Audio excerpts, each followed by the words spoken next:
La 4G Batelma vous présente Ny Vaovao. Décortiqueuse, motoculteur, scie à chaîne, groupe électrogène, motopompe, Batmax, ny kalitao amin'ny vidiny mirary. Tout au long de notre vie, rire nous rend plus forts. La vache qui rit manolotra ho anao, ny Vaovao. La vache qui rit, parce que c'est meilleur de rire.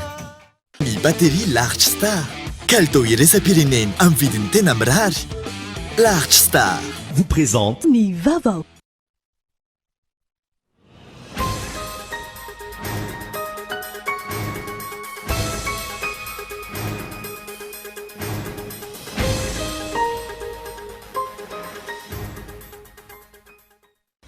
Sahirana tanteraka ireo teratany malagasy tsy voakasika ny fampodiana amin'izao kanefa tokony ody Madagasikara raha toka miainga any Paris any hatreto ny fampodiana maro anefa ireo miaina fahasahiranana amin'izao fotoana izao toy ny any Comore, La Réunion sy ny maro hafa.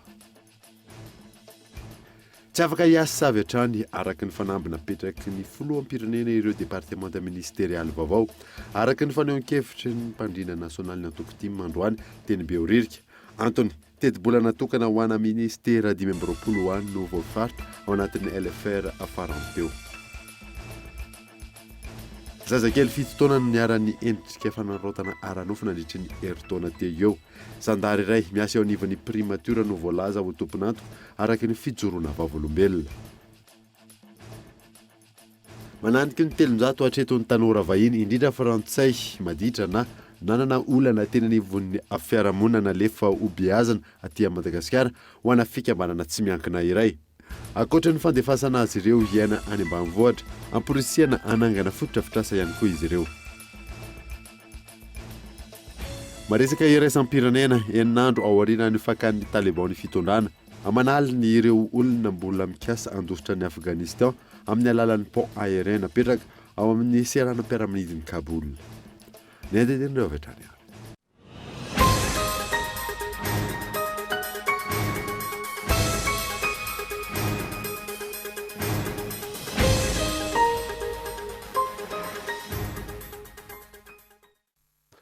Tonga sondray eto amin'ny fotoana ny vaovaon'ny Kolo TV nisy taratsika izany dia andro vitsy atao aorianan'ny fanovana gouvernement saika mitaraina noho ny fidanganan'ny vidim-piainana avokoa ny olom-pirenena fanatsarana ny lafin'ny ara-tsosialy nandrasany maro amin'ny gouvernement vaovao miantarandriana io.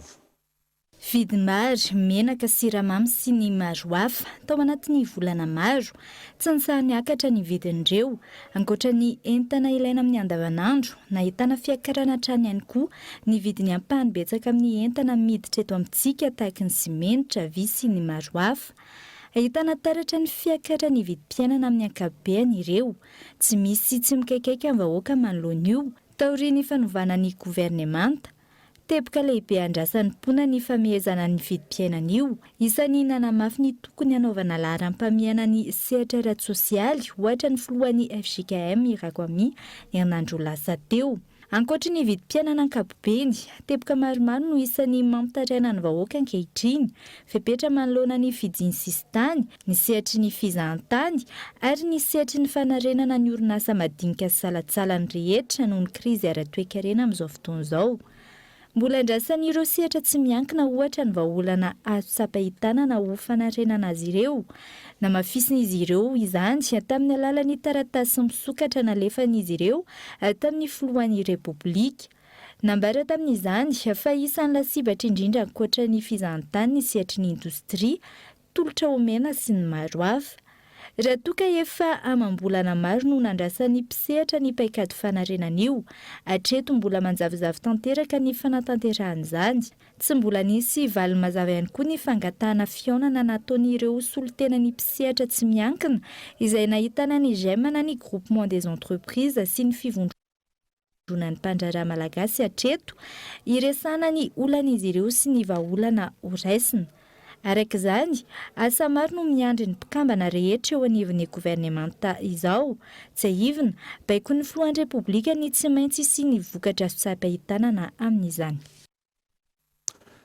Sahirana tanteraka ireo teratany malagasy tsy voakasiky ny fampodiana amin'ny azao kanefa tokony mody aty à Madagasikara raha toka miainga any Paris any hatreto ny fampodiana. Maro anefa fa ireo miaina fahasahiranana amin'izao fotoana izao toy ny any Comore, La Réunion sy ny maro hafa miantarandriana efo. Lamba sy tsy amin'ny tany, trano tsy misy varavarana. Tahaka izao amin'ny sary izao ny trano ipetrahan'ny teratany malagasy maro tavajana ny Comore amin'izao fotoana izao. Ty ny trano fonenanay ny tafo goaka ohatran'izao. Dia ato ny fandriana atorinay ato. Zao amin'ny tany ato zarizary. Tafo reny goakagoaka be miditra ny rano rehefa avy ny orana. Ny asa tany an-toerana izy ireo ary ny fanazavana rehefa tapitra herintaona mahery izao ny kontrahan'izy ireo saingy tsy afaka nody noho ny fepetrana teraky ny Covid-19. Amin'izao fotoana izao miamitombo ny fahasahiranana indrindra eo amin'ny lafiny ara-bola. Zay moa zany dia ny asa taty fa ny contrat efa vita tamin'ny 2020 15 décembre 2020. Dia hatramin'izao zay mandehandeha fotsiny indraindray mahita asa kely izao tsy misy fa mandehandeha fotsiny. Olana tsy ahafahan'izy ireo mody ny tsy fisiansidina fampodiana avy any an-toerana makaty Madagasikara, ny fampodiana amin'ny alalansidina izay miainga avy ao Paris avokoa amin'izao fotoana izao. Tsy ireo teratany malagasy any Comore ihany, maro ireo tranga tahaka izao any amin'ny firenena hafa. Amin'ny tambazotra tserasera ohatra misesisesy ny fitarainana nataon'ny malagasy any ivelany manoloana ny tokony sy ny fampodiana io, izany ireo any amin'ny nosy La Réunion. Misy ireo ny asa tany an-toerana ary efa tapitra ny fifanarahana arak'asany. Misy ireo tokony hanantona ny fianakaviany aty Madagasikara sy ny maro hafa. Manao antsoava amin'ny fitondram-panjakana izy ireo hijery vahaolana mikasika ny fampodiana azy ireo. Ary mangataka amin'ny fitondram-panjakana manokatra ny lalana ahafahanay mody. Efa tokony hody tamin'ny 2020 15 décembre 2020 zay. Nefa hatramin'izao mbola tsy misokatra ny lalana. Zay efa miala amin'ny vatsy ka mangataka ny fitondram-panjakana mba handefa sambo. Sambo spécial mba zakanay zany le frais raha sambo fa avion tsy zaka tompoko fa sambo e. Etsekilany ho an'ireo voakasika ny fampodiana izay misy amin'izao fotoana izao, mampitaraina ny malagasy any ivelany ihany koa ny fidanganany sarany tapakila odiana. Tsy afaka hiasa avy hatrany araka ny fanambina apetraky ny filoham-pirenena ireo départementa ministérialy vaovao araka ny fanehoan-kevitry ny mpandrindra nasionaly ny antokotima androany teny Behoririka antony tedi-bola natokana ho ana ministera 2020 any no voarafitra ho anatin'ny LFR farany teo. Yves Richard. Raha gouvernemanta ny asa avy hatrany no namarita ny filohan'ny Repoblika ny firafitry ny minisitra no tendreny ny 15 aogositra lasa teo. Hosatra ny fomba ahafahan'ireo departemanta ministerialy vaovao ny fanatrarana ny fanamby. Lesoka ny hoenti-manana hoy ny mpandrindra nasionaly ny antokotima. Tsy misy akoatra ny tedi-bola natokana ho ana ministera 2020 ny voarafitra anatin'ny LFR farany teo. Ho an'ny olona rehetra efa mpikirakira ny volam-panjakana angamba dia mahalala ny zavatra zany satria ny LFR no entina miasa amin'izao fotoana izao ministera 2020 no zarainao 230 mino marimaritsika fa 2 herinandro atoato. Dia mbola lany amin'ny fampandaniana ny organigramme ny ministera aloha. Tapitra zany ny mois d'août. Tapany ataontsika hoe ny septambra iray manontolo dia ho lany amin'ny fanendrena ny tompona andraikitra isa-tsokajiny ao anatin'izany ministera zany. Zay vao anao an'ireny le nomination ny acteur budgétaire, ny ordasek, ny gax ny rehetrarehetra. Iarantsika malala nefa fa ny fetrandro ahafahana mampiasa ny volam-panjakana na le délai d'exécution na ny engagement tapitra ny amin'ny volana novembre.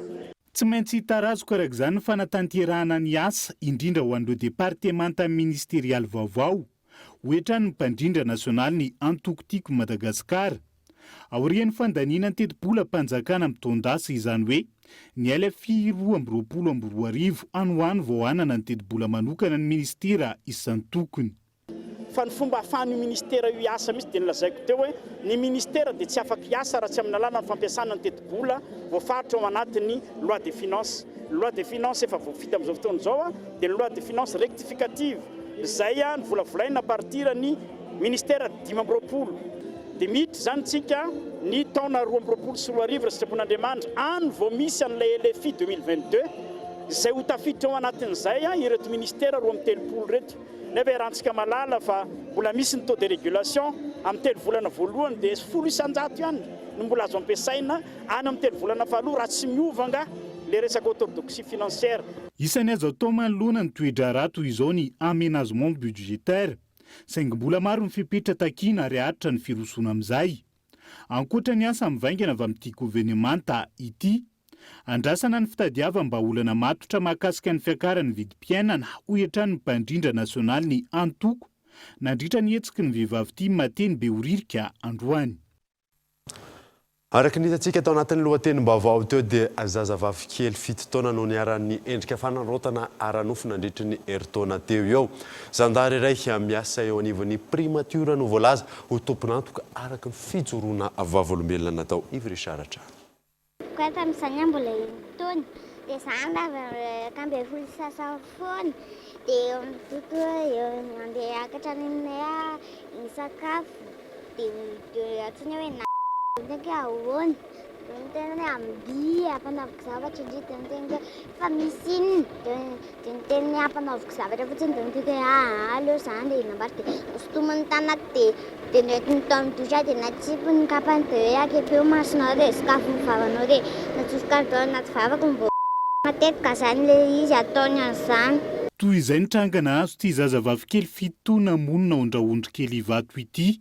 Nanomboka ny volana Desambra 2012 hatramin'ny faraparan'ny volana Septambra ny taondasa. Tsy sanylaza ny nahazo azy ny tenany no nitahotra sy ny fandrahonana natao. Herintaona taty aoriana vaky ny raharaha ary fantatra tamin'izay fa ny tompon'ny tranon'izy ireo izay zandary eo anivon'ny primature ny tompon'antoka. Efa voatanam-ponjavonjo maika eny tamin'ny orty farany nanomboka ny 12 Aogositra. Iverina eny anivon'ny fitsarana ny alatsinainy izao ny raharaha ka antony nanaovany fianakaviana antso fanairana tsy isiantrindry ary ampiarana ny sazy mifandraiky. Mpitandro filaminana izy io. Gendarme tao amin'ny ex-exercice taloha fa amin'izao moa izy lasa gendarme eny amin'ny fiadidiny primature eny. Tao amin'ny fisarana zany nandefa n'io raharaha io any amin'ny adeloka sotra. Or nefa le zavatra tokony any amin'ny adeloka bevava satria efa nisy zaza victime manio rangahy koa zany taloha. Ary nananay proof le izy. Dia nagaganay zany tokony tam'le 19 août le fisarana manaraka. Dia le olona tonga tao amin'ny audience tao olona libre be nitanay namenao tiara sisy amin'ny tanana ohatran'ny olona sy nanao ninninina. Dia mahagaga ihany le fisarana tsy fantatra sony zany ny zavatra tena mba mandeha amin'ny raliny eto amin'ity firenena ity. Mangataka koa zay tsy sindrisindry amin'le raharaha. Isan'ny efa nokasainy ity zandary ity hanaovany herisetra mamofady io ihany koa ny rahavaviny ity zazavavy kely 7 taona ity araka ny fijoroana vavolombelona hatrany. Tamin'ny izaho 1 taona dia izaho irery lalao teo tokotany dia nantsoiny dia nanaraka anazy dia izy andao nanaraka anazy tao amin'ny tranony dia naraka koa dia rehefa tonga tany amin'izay izy avy miteny hoe avino io ampanaoviko zavatra dia aza miteny fa omeko vola. Vao amin'izay natahotra dia nitsokan'ody dia vao izy nanaraka tao aoriana dia tonga tany amin'ny tranonay izay izy dia niteny izy avy manareo satria aho dia mamanay tamin'izany tsy tao dia niteny atsao izy dia vao izy nidina tany amin'ny ery zareo izay. Mangataka ny ianarahany tompony andraikitra ny fivoarany raharaha araka izany ny fianakaviana. Ireto faran'izay efa nandefa taratasy fitarainana teny anivon'ireo rafitra isan'ny tokony misana ny fanadihadiana ny mety hoendrika kolokolo anatin'ity raharaha ity. Namafisina izy ireo fa tsy azo ekena ny tranga toy izao, indrindra ho ana-mpitandro ny filaminana izay tokony mipetraka ho tandroka ary ny vozana fa tsy mpametaveta sy mpanimbazimba ny maha olona toy izao. Lafa vaovao hafa kosa indray dia tsy maintsy rosona amin'ny fifidianana gouvernora araka namara amin'nitry ny atitany sy ny fitsinjaram-pahefana saingy mbola miandry fotoana izany nambarany ihany koa fa isany omena fahefana abetsaka ny olom-boafidy miantarandrianaivo. Ny tombo ny fahefan'ny gouvernora ny faritra araka nivoaka tamin'ny filan-kevitry ny minisitra farany manoloana ny tsikera samihafa nataon'ireo firaisamonim-pirenena mikasika azy ireo. Nanambara ny ministry ny atitany sy ny fitsinjaram-pahefana fa isany dingana tsy maintsy rosona ny fifidianan'ny vahoaka azy ireo. Isika moa zany ny voalazan'ny textany dia hoe tokony fidinireo ary efa ny fampiresahana ireny hitantsika nakana namoaka ny heviny ny HCC hoe mandrapijorony ireny dia tsy afaka hiandro ny fampandrosoana fa tendrena aloha zay olona ndraidraikitra tsy maintsy roso amin'ny fifidianana an'izany foana ihantsika. Hatretontsika tadidinareo fa 2019 dia fifidianana président de république, dia nisy fifidianana 2018, dia nisy fifidianana solombavam-bahoaka, dia nisy fifidianana ben'ny tanàna, dia sénatorial sy ny sisa. Dia teo moa dia tonga ny corona sy ny covid sy ny firongony dia hatreo mbola eo tsika hatreto fa tsy maintsy tonga amin'izany foana tsika fa miroso miandalana amin'ilay izy dia tsy maintsy hitrany zay fa zay fotsiny hoe tsy andry zay koa nefa ny asa fampandrosoana. Miainga amin'ny fanatanterahana ny fitsinjaram-pahefana tena izy ankila ny fampandrosoana isan'ny hojerena manoloana io ny mikasika ny fanomezana fahefana betsaka kokoa ny olom-boafidy. Efa voalazany lalàna kosa ny andraikitry ny commune. Ny commune any fotony akaiky any mandray ny le tena problème any fotony ary ny commune dia mikarakara akaiky ny vahoaka zany hoe sady tafiditra ny lafiny administratif ny asan'ny commune tanareo reny resaka hoe taratasy mpanjakana sy amin'ny lafiny économique sy social dia mifarimbona dolidoly zay rehetrarehetra fa misy zavatra vitan'ny commune zay ambaratonga ny ambanimbany any fa misy tsy vitany fa misy mila ambaratonga goavana kokoa afaka misandrahaka bebe kokoa no manatanteraka azy dia ohatran'izay ihany koa misy zavatra asan'ny fokotany dia misy zavatra tsy possible ho vitan'ny fokotany ary ohatran'izay dao le ran'izao zao fa miara-misalaha zay rehetrarehetra zay dia avy eo tsika mahitany. Ankoatrio raha tsy ahevina miaingany amin'ny fokotany ihany koa ny fampiarana ny fitsinjaram-pahefana tena izy io. Ity faran'izay ahitana lesoka maro araka ny fitaranany mponina amin'izao. Isan'ny ahafahana manatsara azy raha ny fanazavana ny fanisiana lalàna amin'ny feno fokotany sy ny fanaovana ireo pitsopitso ny fanaraka amin'ny fampiarana ny fitsinjaram-pahefana. Voalovanondrana maro no mihitsika ao Ataolaniara vokatry ny fahasimban'ny lalana zava-dehibe amin'ny fampiroboroboana toe-karena any an-toerana ny fahavitan'ny RN12A sy RN13 raha ny fanazavana azo misy larana arzona.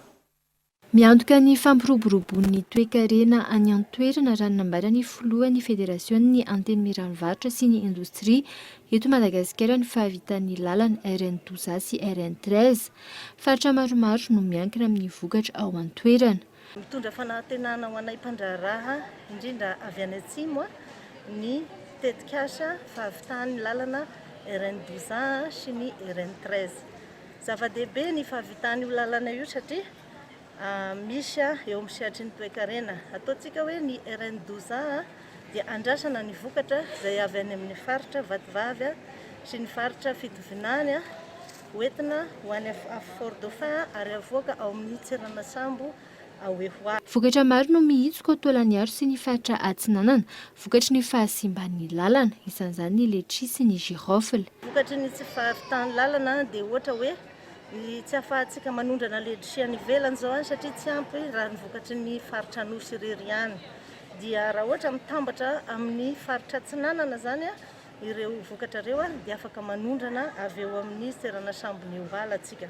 Ao koa ny vokatra fanondrana toy ny girofle, ny lavanille, ny berose dia ilaitsika daholo zany amin'ny fampiroboroboana ny toe-karena. Ao koa ny tantely, vokatra tantely dia ilaina zany ny fametrahana an'izay ao Ataolaniara ary arahana amin'ny laboratoire d'analyse satria hatramin'izao mbola any Tamatavy no alefa ny fitiliana. Dia raha tokony manana an'izay zany faradofay dia ny vokatra rehetra avy amin'ny faritra vatovavy midina hatrany atolagniaro dia tokony hisy fampandrosoana ariady amin'ny fahantrana zany amin'ny faritra tsy nanana rehetra iny.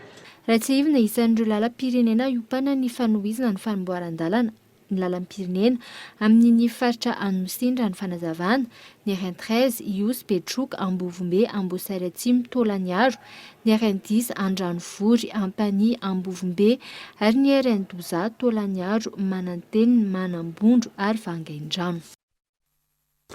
Tonga eto fotoana ny dokavarotra isika orinan'izay atatsika mahakasika ireo zaza maditra fa vahiny kosa indray eo ihany koa momba ny ireo chômage eo amin'ny ireo tanora rehefa avy eo ary.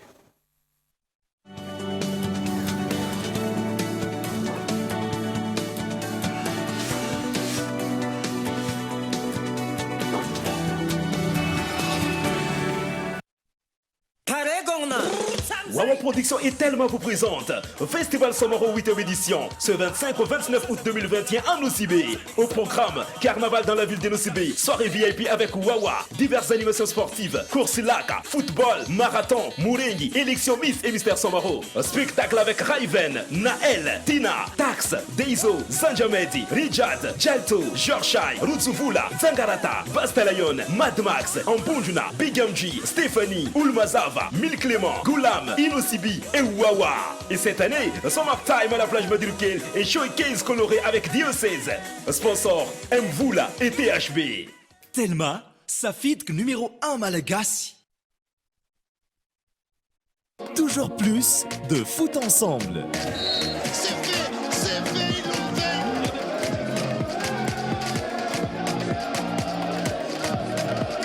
Voilà, on a l'épilogue de notre saison. Le meilleur du football européen revient à partir du 8 août sur les chaînes Canal Plus Sport. Réabonnez-vous en avance et profitez immédiatement de vos chaînes bonus avec la nouvelle semaine généreuse. Les bouquets Canal Plus.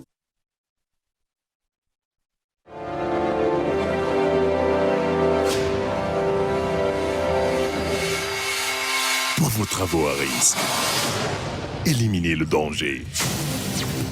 Équipez-vous de la tête aux pieds avec la gamme de protection individuelle Secure Plus. Respectant les normes de sécurité de la personne et adaptées aux besoins du quotidien. Disponible chez Batimax. Batimax, la qualité au meilleur prix.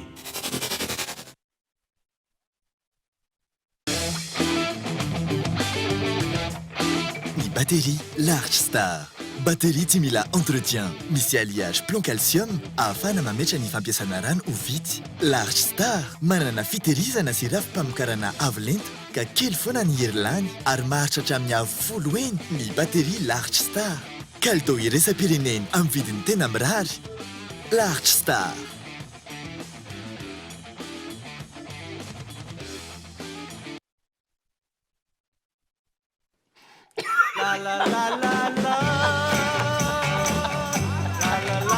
Tout au long de notre vie, rire nous rend plus forts. Ce que nous mangeons devrait en faire autant.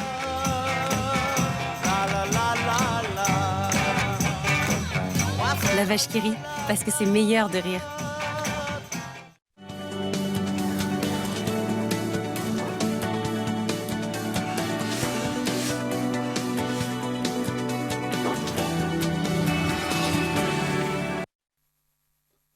Mety ny tapany faharoa ny vaovao isika.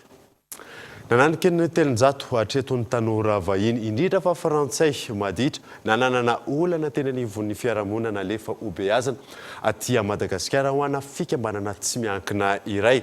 Ankoatra ny fandefasana azy ireo hiaina any ambanivohitra, ampirisihana anangana fototra kely ihany koa izy ireo Ivy Richard. Mivelatra ny fikambanana misehatra amin'ny fandraisana ny tanora vahiny nanina nanana olana tany anivon'ny fiarahamonina eto Madagasikara. Ho an'ny fikambanana iray nanaovana fanadiadiana. Efa nananika ny telonjato ny tanora nobeazana nanomboka ny taona 10 Maro ny fomba entin'izy ireo manabe ireo tanora vahiny tonga eto Madagasikara. Hitanao zany fa aty amin'ny tontolo ambanivohitra zany mbola votahiry tolo zany ny tena toe valeur morale rehetra. Mbola hitanao aty zany, zay tsy hitantsika zany amin'ny tanàn lehibe, dia izay no ahafana tena manabe an'ireo ankizy ireo azy efa tonga aty amin'ny tontolo ambanivohitra eo izy a dia mahita ny fahasahiranan'le tontolo eto ambanivohitra eto dia zay a no mahatonga azy hoe na dia manana fahasahirana izy a mbola misy sahirana kokoa izy nefa mihoatra zany a zay no mahatonga ny fiovana eo aminy ka ny tanora zay tonga zay etseto zany a tsy akana afaka dia saminy naminaviana daholo a fotodrafitrasa zany entina nampiana an'le ambanivohitra zay tobiany zany na izany na tsy izany sarotra ny famolahana azy ireo hiaina ny fiainana dy Madagasikara indrindra ny anivon'ny tontolo ambanivolo ankoatra ny fiaraha-miaina amin'ny fiaraha-monina entitra ny fanaramaso azy ireo manoloana ny mety ho fitsoahana ny tanàna ny tobiana arakaraka le zaza misy ny hoe amin'ny mahazaza diso lalana kely anazy misy mafilo misy ny hoe mitsoka ohatr'izany miara-miasa zay eto tanàna zany amin'ny fitazanana azy hoe raha vao mandeha dia efa misy fiaraha-miasa eto amin'ny fokon'olona hoe lasary le zaza lasary ny antony voalohany aloha zany le izy vao tonga voalohany rindreto hitanareo moa le amin'le hoe any amin'ny taorana voatra be lasa tapoka aty dia iny le izy vao tonga iny ihany manana an'le eritreritra hoe andeha hitsoka fa za tsy hijano mety dia anjaranay zany mandresy lahatra anazy mba hipetrahany eto aloha amin'ny fotoana voafetra. Tafiditra anatin'ny fotodrafitrasa kely no tanterahany tanora nobeazana atao tsara miafara Moramanga ny fitariana rano fisotro madio any mponina tany antoerana. Isan'ny tetika sagoavana efa vitan'ireo tanora ny sekoly, tobim-pahasalamana sy ny maro hafa.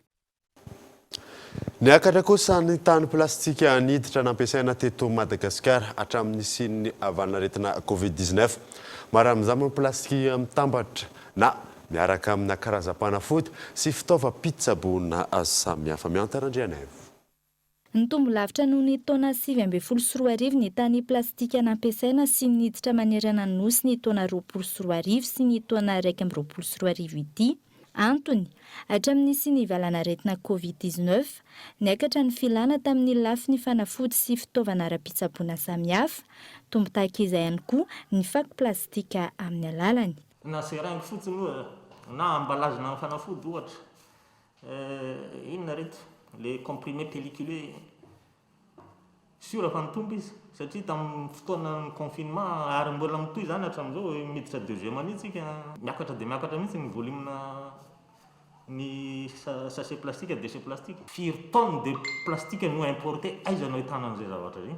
Ka raha ohatra fantatra amin'ny produit à la source hoe firy ny miditra eto dia en fonction iny ny anaovana extrapolation zao zany ny volume probable eto nefa misy an'izao Covid zao nanomboka ataontsika hoe février 2020 hatramin'izao miakatra koa ny vidiny miakatra koa ny importation médicament rehetra zay matetika misy plastika foana ao anatin'ireny fanafody ireny ka iny zany tsara ampahafantarina anareo fa ny institutionnalisation na déchet zahay transversal miaraka zay raha resaka déchet plastique d'origine médicale zany zao ministère de la santé manana ny azy izy ary manana ny incinérateur izy manana ny politique nationale na gestion na déchet izy.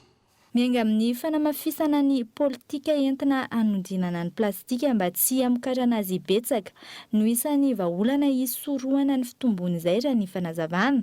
Maro ny voka-dratsiny amin'ny tontolo iainana raha toa ka tsy voafeny fipariany. Ka io plastique io zany dérivé na hydrocarbures. Hydrocarbures, ce sont des pétroles, c'est biodégradable, non dégradable pendant des années. Misy milaza fa nitavagny plastique iray raha exposé à l'air libre pendant 100 ans io vao miova. Dia ohatran'izany koa ny sachet raha tsipona fotsiny eny izy mahazo an'io sol io miresaka teo dérivé na pétrole izy mandeha ny ranon'orana tsikelikely mandeha ny hafanana dia mise dégradé le izy dia mamoaka an'le molécule na hydrocarbure. Dia molécule na hydrocarbure toxique mono an'le micro-organisme ao amin'ny tany. Ohatra ny kankana zao ny micro-organisme tsotra indrindra raha iarahan'ny mafata. Io kankana ao ambanin'ny tany io misy asany io miteraka fertilisation ny tany. Ka rehefa tsy misy ny kankana tsy fertile zany io tany io dikan'izay misy baissena production tsy hamokatra ianao alalanga. Fa ny problème ny tontolo iainana tsy immédiate androany zany zavatra zany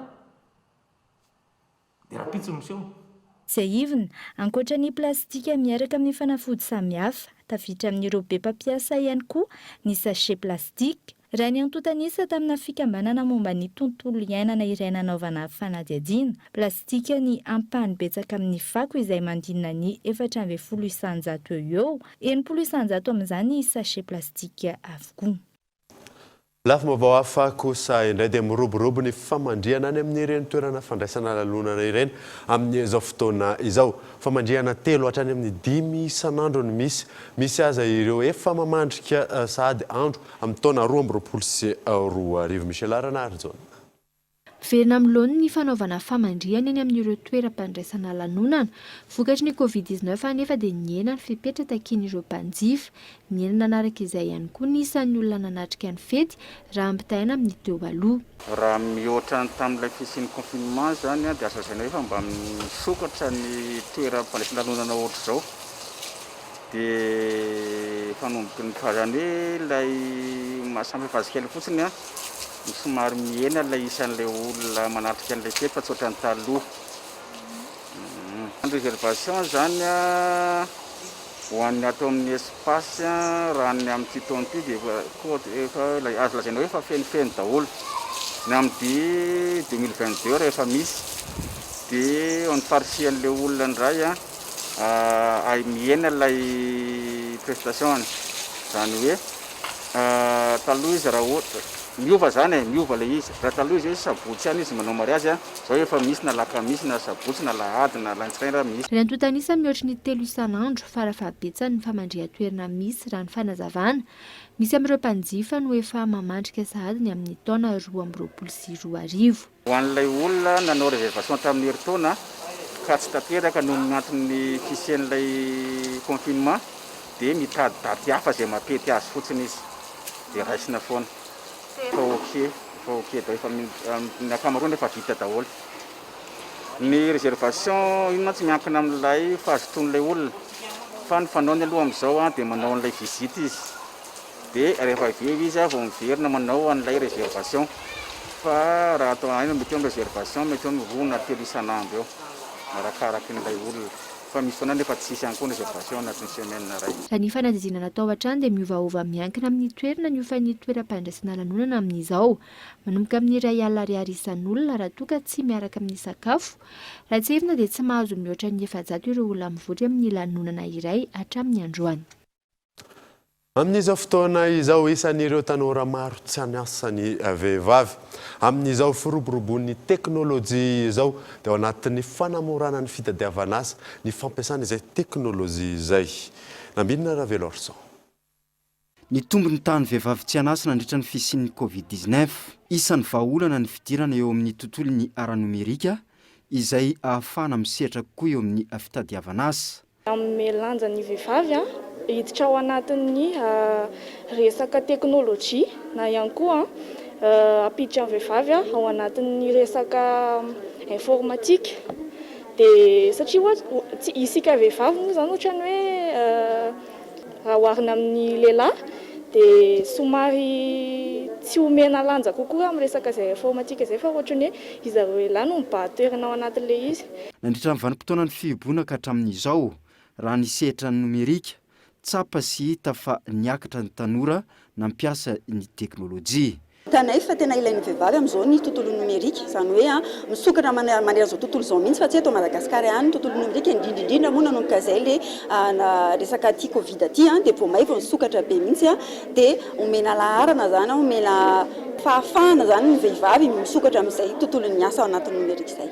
Ny maraina teo nisy ny fampafantarana izany ho an'ireo vehivavy tsy anasa na ireo mpianatra maniry hiditra lalindalina kokoa amin'izay sehatry ny nomerika izany. Tsy mbola mipetraka araka ny tokony ho izy ny fanomezan-danja ny fokontany eto Madagasikara. Tafiditra ao anatin'ireo velorano nataon'ny filohan'ny Repoblika ny fandraisana andraikitra amin'ny vondrom-bahoaka itsinjaram-pahefana. Ny mahakasika izay indray no entina aminao ao anatin'ny fandarana alaleno rapitso amin'ny 7 ariva raha sobony amin'izany.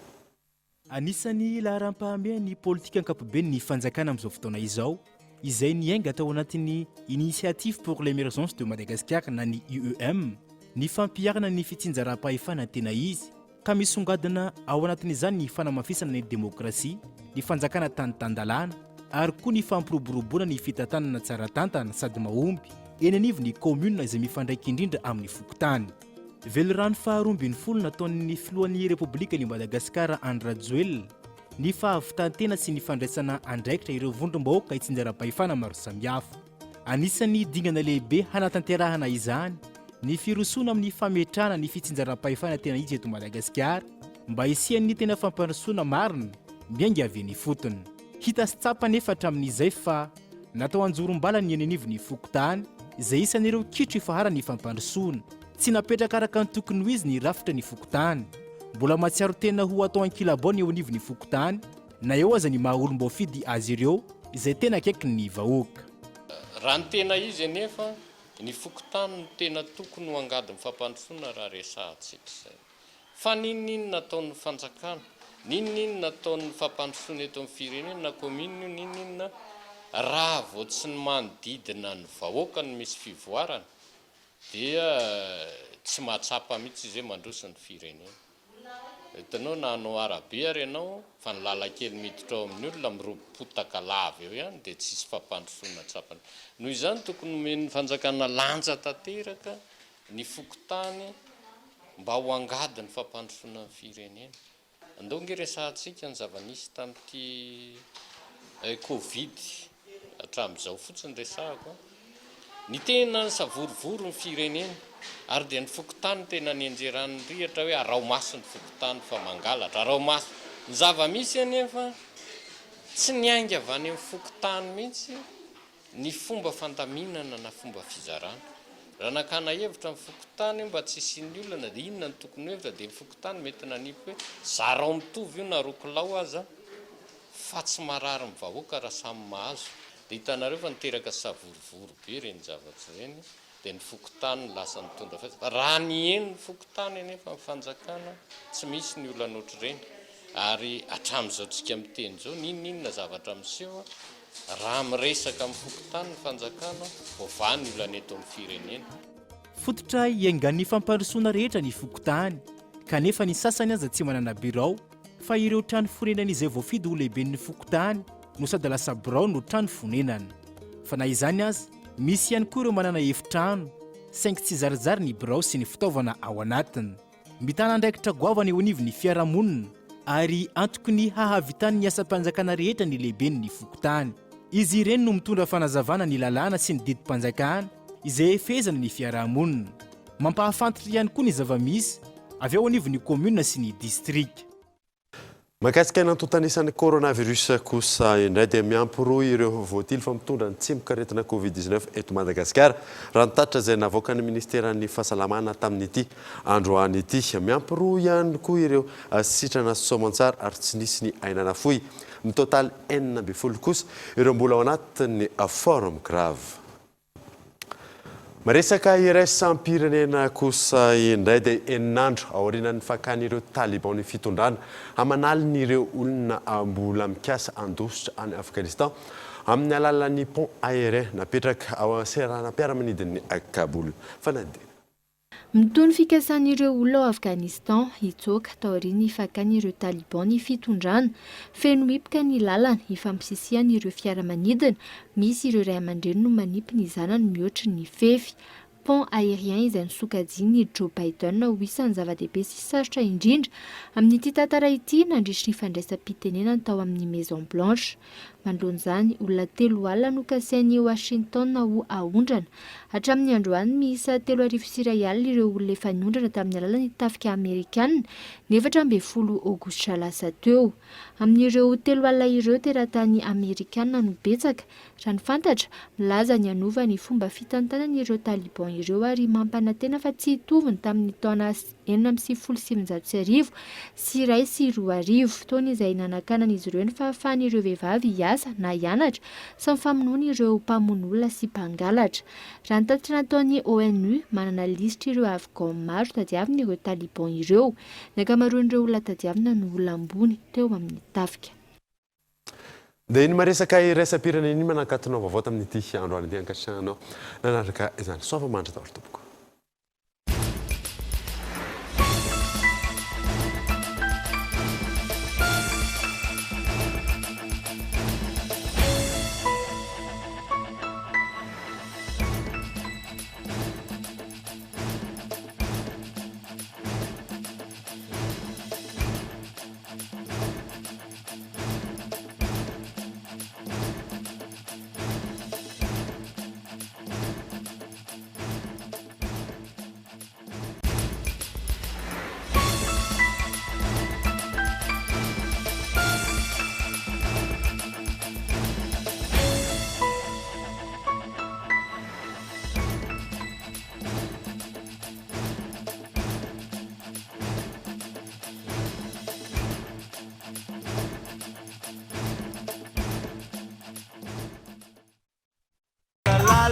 Tout au long de notre vie, rire nous rend plus forts. La vache qui rit nanolotra anao teo ny Vaovao. La vache qui rit, parce que c'est meilleur de rire. Ny batterie Large Star. Kalitao iraisam-pireneny amin'ny vidiny tena mirary. Large Star vous a présenté ny Vaovao. Décortiqueuse, motoculteur, scie à chaîne, groupe électrogène, motopompe, Batimax, ny kalitao amin'ny vidiny mirary. La 4G by Telma vous a présenté ny Vaovao.